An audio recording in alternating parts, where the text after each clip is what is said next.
بسم اللہ الرحمن الرحیم۔ السلام علیکم فرینڈز، 1998 میں چائنا اور رشیا کے مابین 2.5 بلین ڈالر کی ایک ڈیل ہوئی، جس کے مطابق Su-27 کو چائنا میں لائسنس کے تحت بنایا جانا تھا۔ رشیا کی ساتھ کی جانے والی ڈیل کے تحت یہ شرطیں رکھی گئی کہ چائنا ان جیٹس میں رشین اکوپمنٹس جن میں ریڈار اور انجن تھا استعمال کرے گا، جس کے بعد چائنا نے Su-27 کی بیس پر ملکی سطح پر ایک ٹوئن انجن جیٹ بنایا جس کا نام J-11 رکھا۔ یہ جیٹ کتنا کارآمد ہے اس کا اندازہ اس بات سے لگایا جا سکتا ہے کہ چائنیز ایئر فورس میں J-10 کے بعد سب سے زیادہ J-11 جیٹ موجود ہیں اور ان کی تعداد 350 سے زائد ہے۔ J-11 کئی دفعہ پاکستان کے JF تھنڈر کے ساتھ مشترکہ فضائی مشقوں میں بھی حصہ لے چکا ہے، اور اس کے علاوہ چائنا اس جیٹ کو پاکستان کو بھی آفر کر چکا ہے، اور آج اسی جیٹ فائٹر پر تفصیل سے بات کریں گے۔ مگر حسب روایت آپ سب سے گزارش ہے کہ ویڈیو کو پورا دیکھیں اور چینل کو ضرور سبسکرائب کریں۔ J-11 ایک ملٹی رول ایئر سپیورٹی فائٹر ہے۔ شین یانگ ایئر کرافٹ کارپوریشن نے اس جیٹ کو ڈیزائن اور مینوفیکچر کیا ہے۔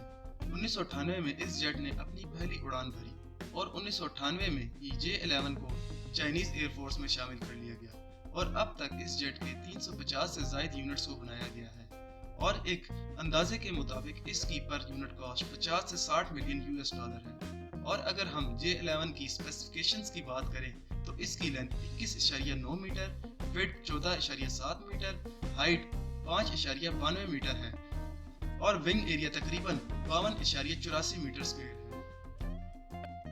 J-11 کا empty weight 16,080 kilogram, loaded weight 23,926 kilogram اور maximum take off weight 33,000 kilogram ہے۔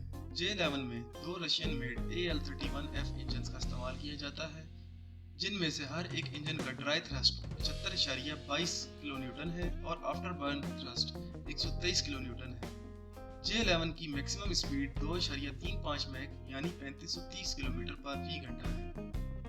J-11 19,000 میٹر کی بلندی پر پرواز کر سکتا ہے اور اس کا rate of climb 300 metre per second ہے۔ J-11 میں 10 ہارڈ پوائنٹ لگائے گئے ہیں، جن میں PL-8، PL-9، PL-12 اور رشین میڈ R-73 اور R-77 کیری کر سکتا ہے۔ J-11 کے 4 ویریئنٹس بنائے گئے ہیں، جس میں J-11 بھی چائنیز ٹیکنالوجی کا استعمال کیا گیا ہے۔ J-11 کا ایک 3 سیٹر ورژن بھی ہے جس کو J-11BS کا نام دیا گیا ہے۔ اس کے علاوہ J-11 کے 2 نیول ورژن بھی بنائے گئے ہیں، اور اگر بات کی جائے کہ انڈیا J-11 سے خوف زدہ کیوں ہے تو اس کا چھوٹا سا جواب یہی ہے کہ انڈین ایئر فورس میں کوئی بھی jet range, speed, weapon carry, radar میں J-11 کا ہم پلہ نہیں ہے۔ اس کے علاوہ چائنا کے پاس J-16، Su-30 اور Su-35 جیسے جیٹس موجود ہیں جو انڈیا کو دھول چٹانے کے لیے کافی ہیں۔ انڈیا کا Su-30 MKI بھی Su-30 کا ایک ایکسپورٹ ورژن ہے، اور یہ کافی آؤٹ ڈیٹڈ بن چکا ہے۔ اور Su-30 MKI کتنا قابل ہے اس کا ڈیمو ہم 27 فروری کو دیکھ چکے ہیں، جب پاکستان ایئر فورس کے ایواکس نے انڈین ایئر فورس کو اندھا کر دیا تھا اور پاکستانی پائلٹس نے انڈین پائلٹس کو تگنی کا ناچ نچایا تھا۔ آج کی ویڈیو میں اتنا ہی۔ مزید ڈیفنس ریلیٹڈ اپڈیٹس کے لیے ہمارے چینل ضرور سبسکرائب کریں اور اپنا خیال رکھیں۔ اللہ حافظ۔